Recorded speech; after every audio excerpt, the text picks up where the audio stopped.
Hi, I'm Tim Wiseman, Executive Director for Wiseman Ministries.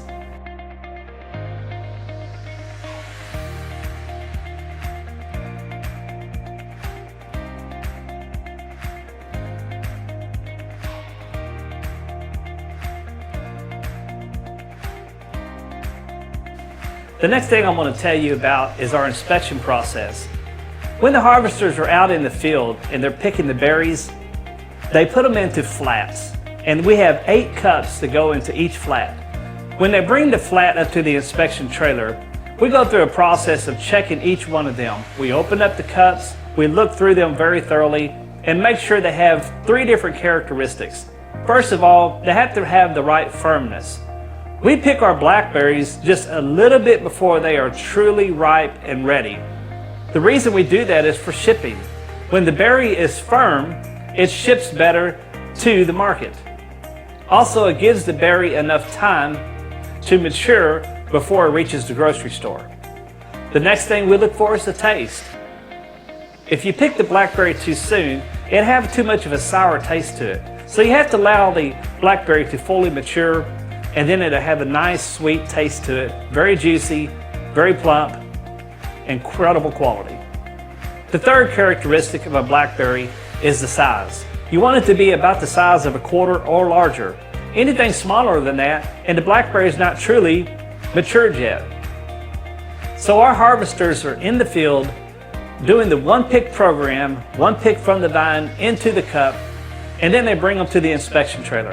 At the point of them bringing it to the inspection trailer, our inspectors look for those 3 qualities within each berry. In the process of inspecting their flats, if for some reason there is some berries in there that are not quite the right size, they have a red cell on them, or just do not pass inspection, they're considered cold berries. Those cold berries are put into our cooler, and we sell them in large quantities to companies that make wine.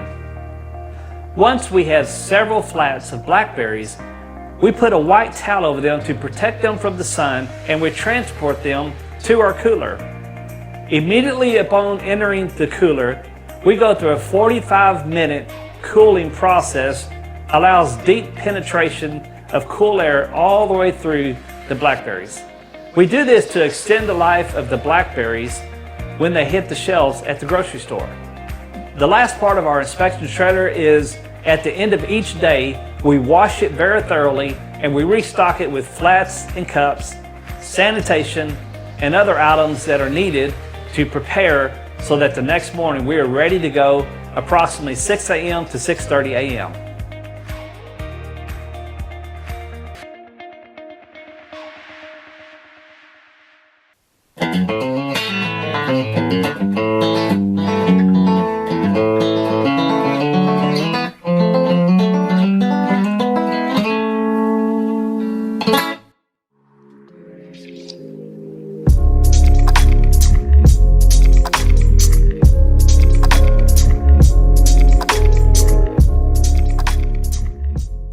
My name is Dexter Sheridan.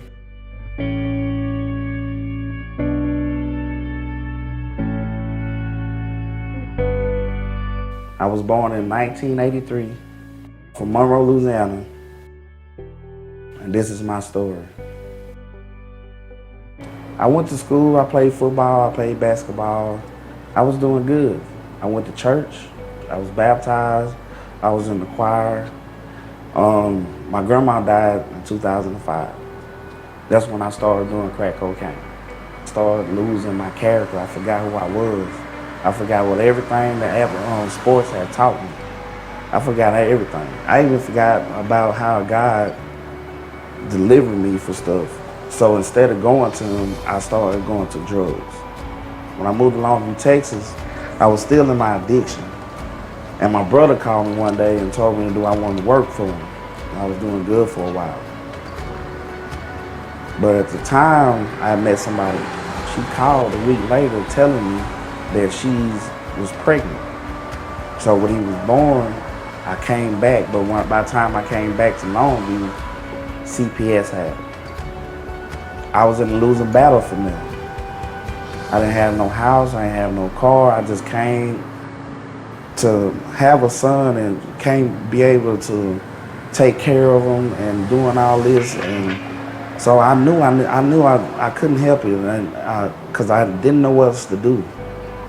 So I went back to drugs, and I forgot to go to God. So when I got back into my addiction, I ended up going to jail. When I got to jail, that's when I realized that I needed to do something. I needed to make a change. I needed to start back talking to God. So when I was in there, I started getting in my Bible. I started reading more. And then that's when I heard about HOD. This guy was filling out an application at HOD, the House of Disciples. He filled out, I'm like, I mean, can I get one? He was like, yeah. So I sent my address to the House of Disciples. They sent me one back. I filled out the application. Sent it back. They sent a letter saying I was in. So that was a big release for me. So when I got to court, I was able to tell them that HOD has accepted me in a program. They were just gonna let me back on the street, but I needed to change. I needed something different. I knew that if I don't get this now, I probably will never get it. So I went to HOD when I got out, and I've been here for 10 months now and trying to be a better person, and been doing that. I ended up becoming a leader. A good program. Only if you want to change. If you want to change your life, this is the place to be. Because you got to realize that you can't do nothing without God. So anytime you're going through something, going through problems, the Bible is the best place to go. I remember even when I was out there, I believed in God. I knew about Him, but I didn't read the Bible.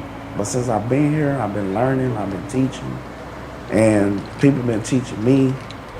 My favorite verse is 2 Corinthians chapter 7, verse 14. Then if my people are called by my name, will humble themselves and pray and seek my face and turn their wicked ways, and I will hear from heaven, forgive their sins and restore their land.